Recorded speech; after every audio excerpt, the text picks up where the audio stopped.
Croeso i'r fideo datblygiad sgematig. Sylwi ar y patrymau ymddygiad ailadroddus mewn chwarae plant a'i cefnogi.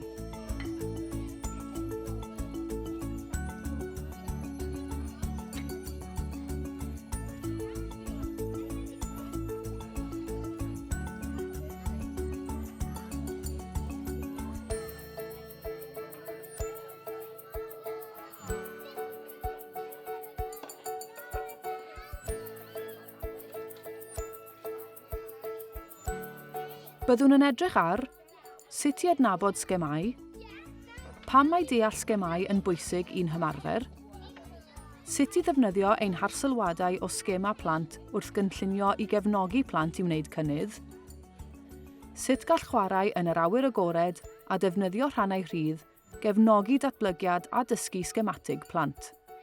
Mwyn darparu'r cyfleoedd gorau i blant ddatblygu, mae angen i ni ystyried 3 pheth. Ein rôl fel oedolyn sy'n galluogi dysgu, effeithiolrwydd yr amgylcheddau rydyn ni'n ei darparu, a'r profiadau diddorol rydyn ni'n ei cynnig i blant i gefnogi ei dysgu a'i chwarae.